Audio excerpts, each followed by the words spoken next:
At 94, Buzz Aldrin, the iconic astronaut who famously walked on the moon during the historic Apollo 11 mission, has finally addressed long-standing questions and suspicions about Earth's celestial neighbor. As one of the few humans to have set foot on the lunar surface, Aldrin's reflections and revelations offer a unique and authoritative perspective on the moon's mysteries. With a lifetime of experience and insight, Aldrin's recent confirmation sheds new light on our understanding of the moon. What answers has he provided? And was the moon landing really staged? Join us as we uncover what Buzz Aldrin revealed, which confirms our suspicions about the moon. Buzz Aldrin, the second man on the moon, was born on January 20, 1930 in Glen Ridge, New Jersey, the son of a career military officer and an adventurous mother. His early fascination with flight was almost destined, as his father, Edwin Aldrin Sr., was an aviation pioneer, while his mother, Marion Moon, had a surname that seemed to foreshadow her son's extraordinary journey. Aldrin's path to the stars began with his education at the prestigious West Point Military Academy, where he graduated third in his class in 1951. Following graduation, he joined the United States Air Force and became a fighter pilot during the Korean War. During this time, he flew 66 combat missions and earned the Distinguished Flying Cross for his bravery and skill. This period shaped the discipline and determination that would later see him through the most challenging mission of his career. After the war, Aldrin pursued a doctorate in astronautics at the Massachusetts Institute of Technology. His groundbreaking thesis on manned orbital rendezvous earned him the nickname, Dr. Rendezvous, within NASA, an expertise that would prove crucial for the success of the Gemini and Apollo missions. In 1963, Aldrin was selected as part of NASA's third group of astronauts. His first space flight was as the pilot of Gemini 12 in 1966, where he performed the first successful spacewalk and demonstrated techniques that would be used in future missions. This mission solidified his reputation as a capable and innovative astronaut. On July 20, 1969, Aldrin made history as the lunar module pilot on Apollo 11. Alongside Neil Armstrong, he became one of the first humans to set foot on the moon. The iconic image of Aldrin standing on the lunar surface, saluting the American flag, is etched in history. His words, "beautiful view, magnificent desolation," captured the stark beauty and profound emptiness of the lunar landscape. Aldrin's contributions to space exploration did not end with Apollo 11. After returning from the moon, he continued to work with NASA and, into his old age, advocated for space missions and developed strategies for future exploration. He authored several books sharing his experiences and vision for humanity's future in space. Throughout his career, Aldrin faced personal challenges, including struggles with depression and alcoholism. However, his resilience and determination enabled him to overcome these obstacles and emerge as a vocal advocate for mental health awareness. Beyond his technical achievements, Aldrin became a cultural icon. His appearances on television, in movies, and as a character in video games made him a beloved figure outside the scientific community.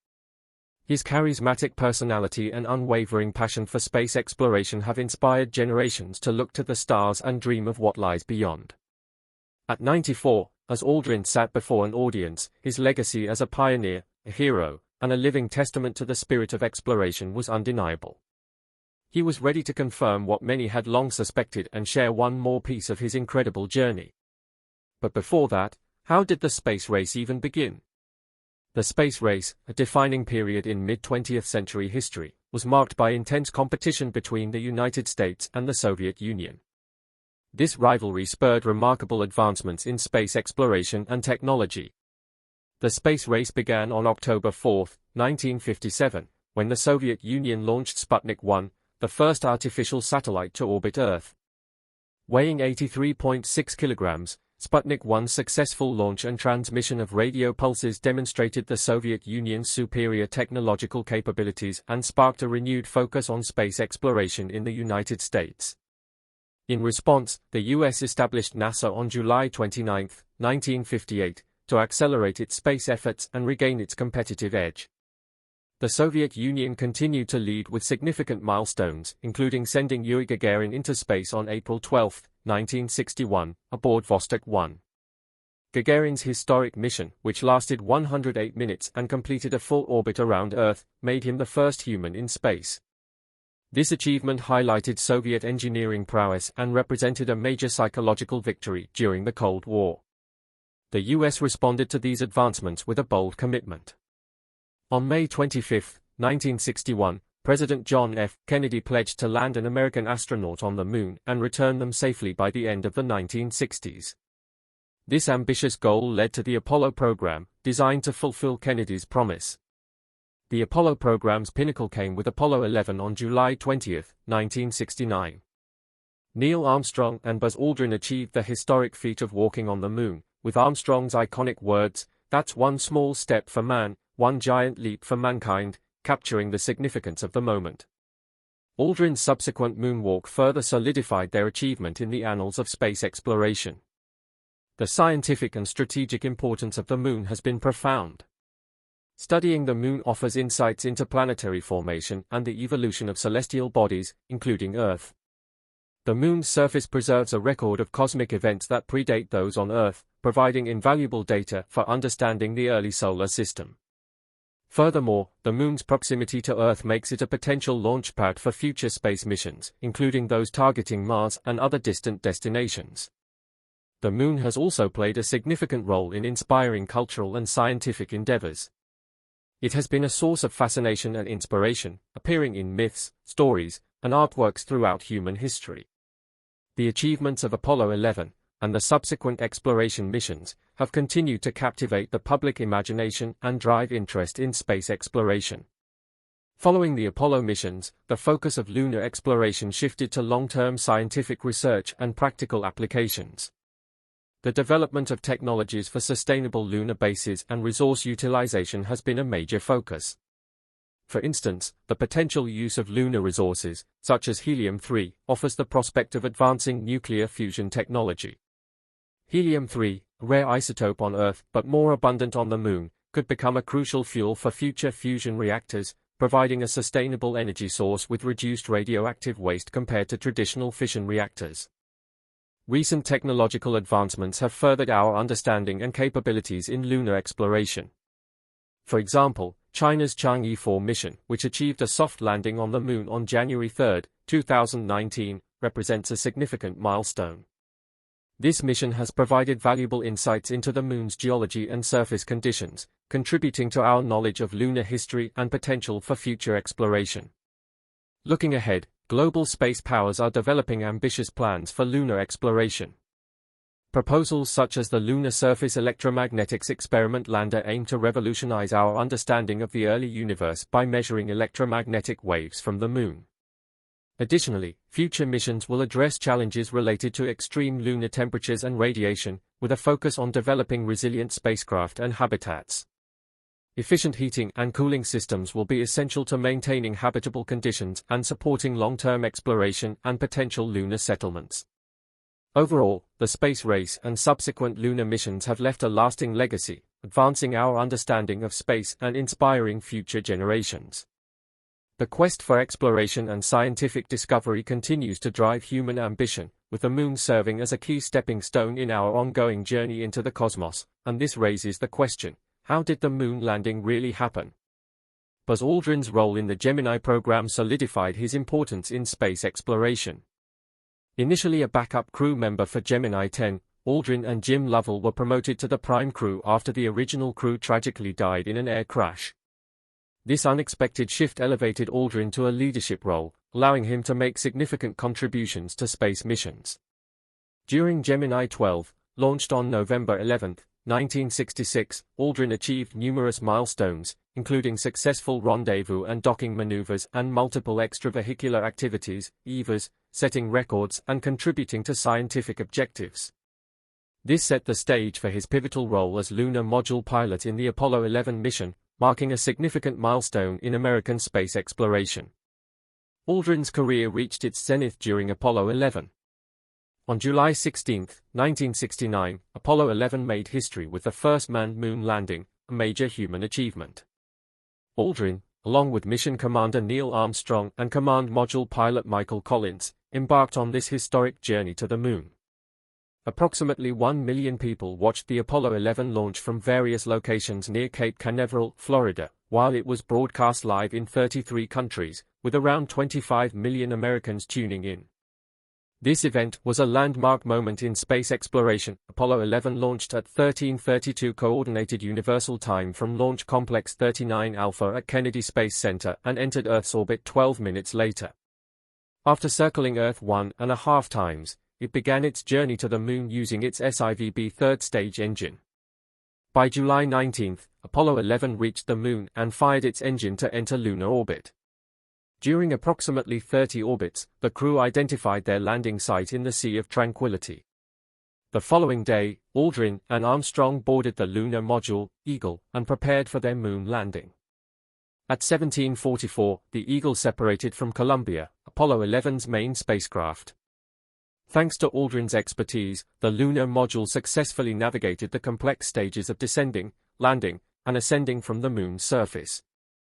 Aldrin's meticulous preparation and execution of extravehicular activities, that is, moonwalks, were crucial for conducting scientific experiments and collecting lunar samples.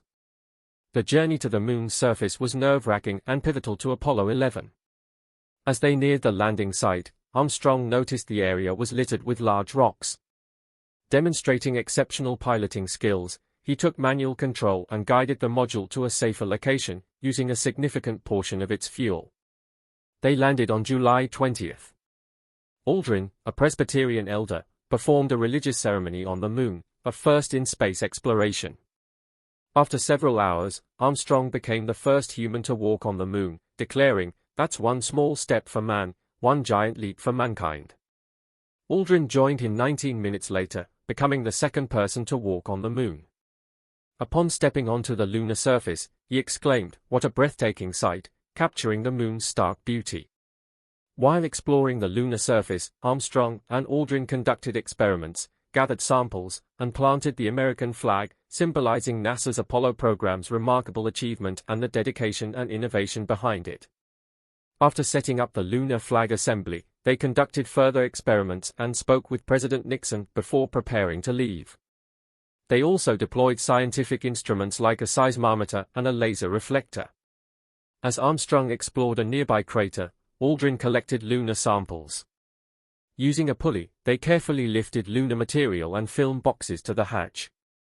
After transferring everything to the lunar module's life support system, they disposed of unnecessary equipment, closed the hatch, and rested. They then took off in Eagle's ascent stage to rendezvous with Collins aboard Columbia in lunar orbit. Once they reunited with Collins, Columbia began its return journey, splashing down in the Pacific Ocean east of Wake Island on July 24. The mission concluded successfully, lasting 195 hours, 18 minutes, and 35 seconds. Life after Apollo 11. Following the success that elevated him from astronaut to legend, Buzz Aldrin remained deeply involved in space and aviation. As the commandant of the U.S. Air Force Test Pilot School, he significantly influenced a new generation of pilots and astronauts. Although Aldrin concluded his tenure at NASA and the Air Force in 1971, his commitment to space exploration persisted. During his time at NASA, he accumulated a notable total of 289 hours and 53 minutes in space, including 7 hours and 52 minutes of extravehicular activity. In his post-NASA career, Aldrin focused on advancing human space exploration, particularly his goal of sending humans to Mars. He developed the Aldrin Cycler, a spacecraft trajectory concept designed to improve travel efficiency between Earth and Mars.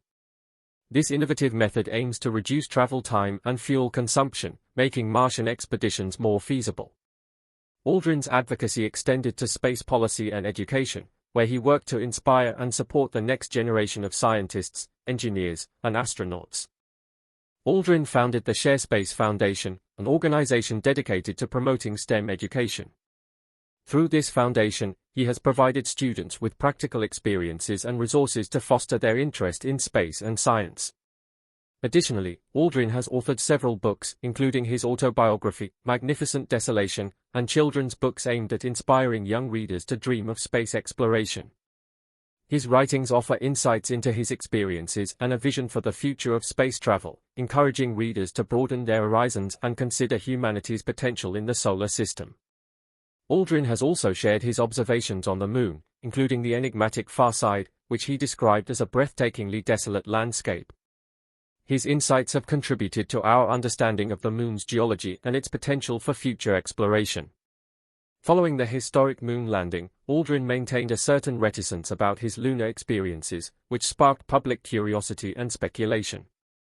The mystery surrounding his silence led to widespread interest in the emotional and psychological effects of his moonwalk, as well as his reflections on the profound isolation and achievement of the experience. This reticence accentuated the deeply personal aspects of space exploration and highlighted how astronauts grapple with the vastness of space and their place within it. In recent years, Aldrin has begun to share more about his moon landing experiences and the emotional and psychological challenges he faced upon returning to Earth. He has openly discussed the feelings of loneliness and the difficulty of readjusting to normal life after such a monumental accomplishment. Onto the kicker for today: what has Aldrin resealed? Does it confirm the theory that the moon landing was faked? Conspiracy theories and the big revelation. Buzz Aldrin's recent interview with Conan O'Brien sparked a wave of social media activity when he discussed the moon landing. In the interview, Aldrin mentioned that broadcasters used animations during their moon landing coverage, a comment that conspiracy theorists seized upon as proof that the landing was faked. This skepticism has persisted for many years, driven by various conspiracy theories, such as the lack of stars in the lunar surface photos, which skeptics claim should be visible without atmospheric interference.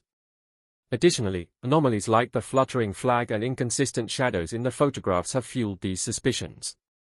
However, the controversy arises from a misunderstanding of Aldrin's explanation. He was merely describing the media techniques of the time.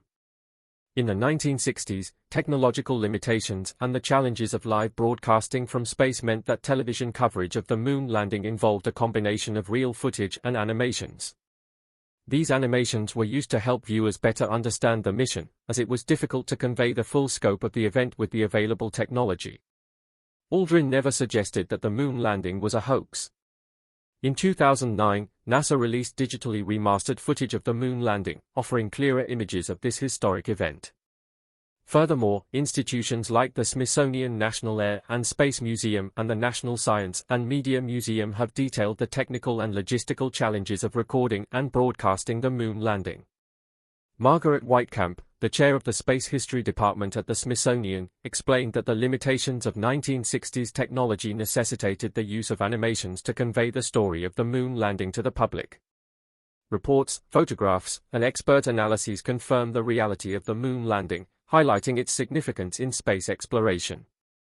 Despite overwhelming evidence supporting the authenticity of the Apollo missions, conspiracy theories continue to persist. Critics often point to the absence of stars in Apollo mission photos as evidence of a studio setup.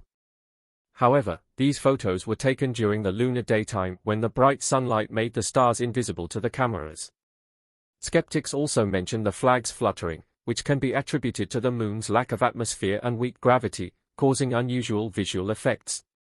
The flag's apparent fluttering is due to its horizontal rod and the absence of air resistance. Another compelling argument involves the Van Allen radiation belts, with critics claiming that passing through these belts would expose astronauts to lethal radiation. However, careful planning and spacecraft design ensured safe traversal of the belts, with radiation exposure well within acceptable limits. Modern technologies, such as the Lunar Reconnaissance Orbiter, have provided high-resolution images of the landing sites, confirming the presence of artifacts left by the Apollo missions. Additionally, the Lunar Laser Ranging Retroreflector Array, installed on the Moon by Armstrong and Aldrin, still enables precise measurements of the Moon's distance from Earth, serving as irrefutable proof of human presence on the lunar surface. In another instance, social media claimed that Buzz Aldrin witnessed aliens during the Apollo 11 mission.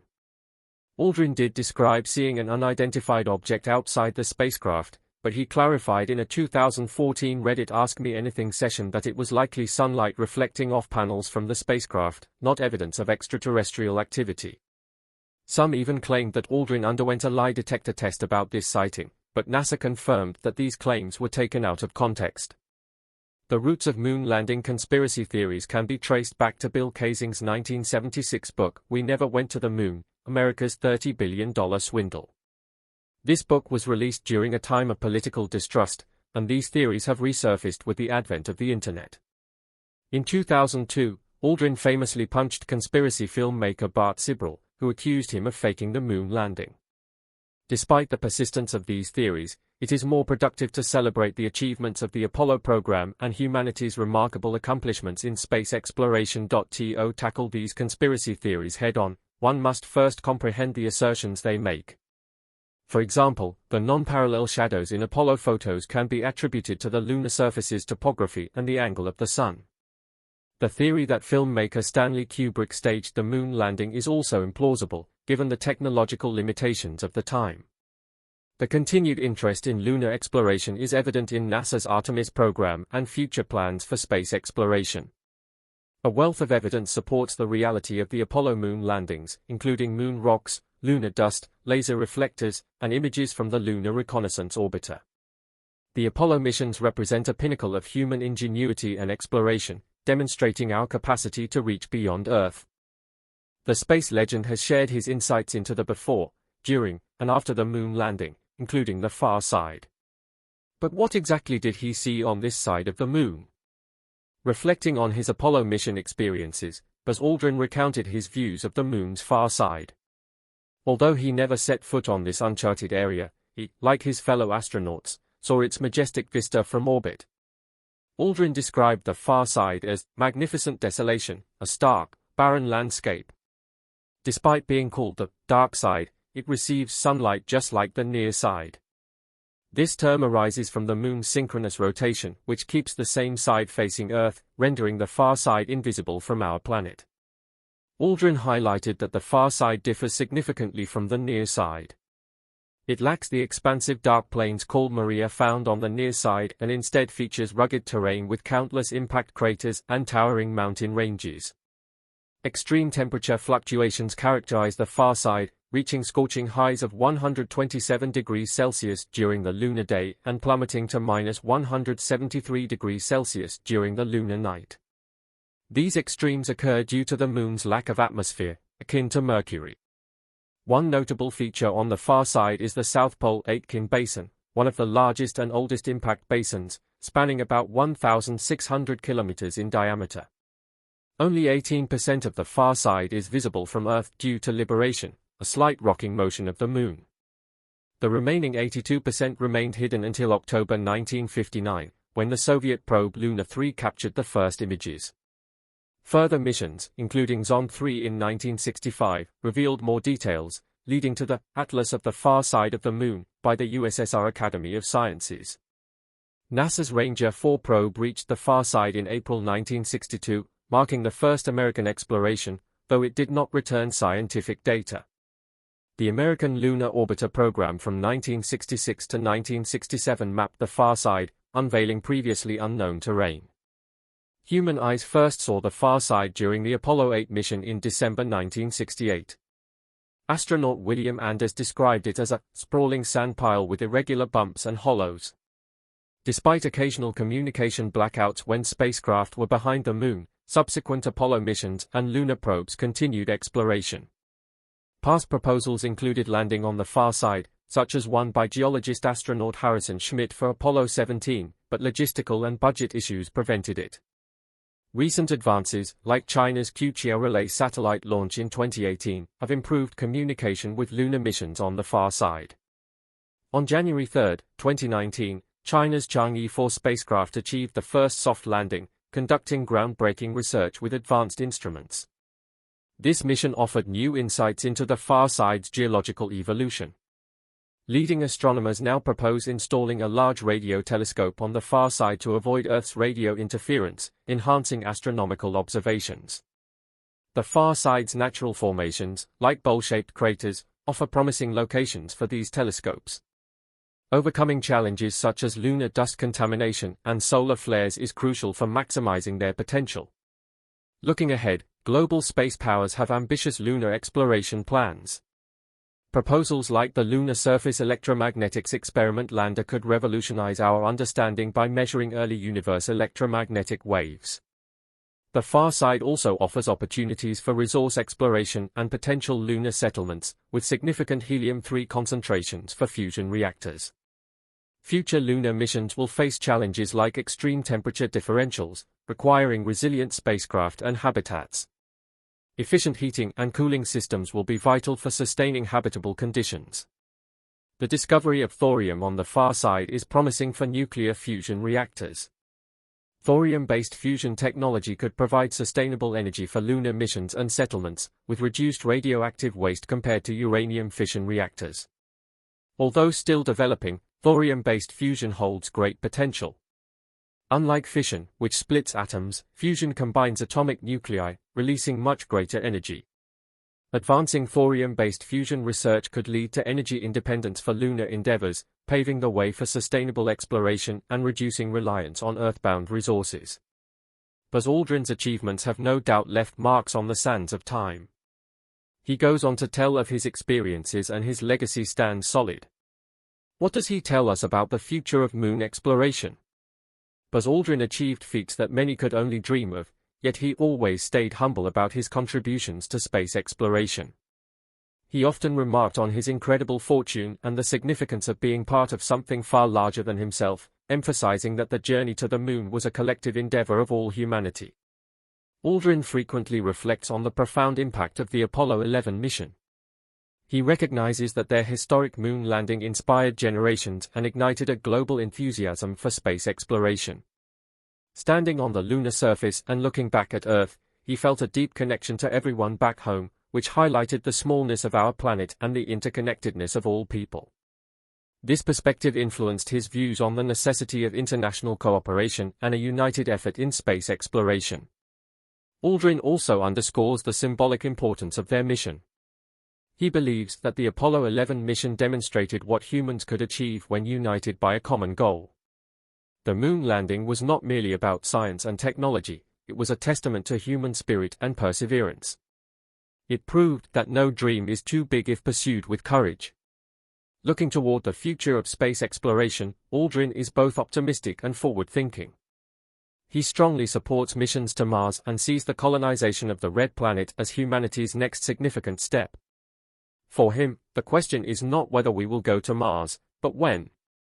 He is enthusiastic about the new horizons for exploration and discovery that such missions will bring. He is particularly excited about engaging young people in the quest for space through his ShareSpace Foundation. Aldrin works diligently to promote STEM education and inspire the next generation of scientists, engineers, and astronauts. He believes that today's young minds will become tomorrow's pioneers and that we must encourage their big dreams and provide the necessary tools to make those dreams a reality. Aldrin's legacy is broad and includes his technical contributions, advocacy for space exploration, and role as an inspirational figure. His development of orbital rendezvous techniques was crucial for the success of the Gemini and Apollo programs. His support for human missions to Mars and beyond continues to influence space policy and inspire future missions. Yet, perhaps his most lasting impact is the inspiration he provides to countless individuals worldwide. The image of Aldrin standing on the moon and saluting the American flag remains a powerful symbol of human achievement. His words and actions motivate people to reach for the stars, push boundaries, and continue exploring. As Aldrin reflects on his life, he is deeply aware of the historical significance of his journey. He sees human achievements as part of a continuum, with current accomplishments building on the work of those who came before and laying the foundation for those who will follow. This sense of continuity and progress is central to his vision for the future. Aldrin's reflections also reveal a profound sense of responsibility. He believes that space exploration is not just about discovering new worlds but also about ensuring humanity's survival and prosperity. He argues that the challenges we face on Earth, such as resource depletion, overpopulation, and climate change, can find solutions through space exploration. By pushing the boundaries of our knowledge and capabilities, we can work towards a better future for everyone. In his later years, Buzz Aldrin remains a steadfast advocate for space exploration.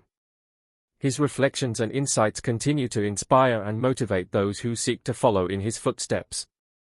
As we approach new frontiers in space, we do so with the understanding that we are part of the continuum he often mentioned. We build on past achievements and pave the way for future generations. Ultimately, Buzz Aldrin's story is about both the past and the future.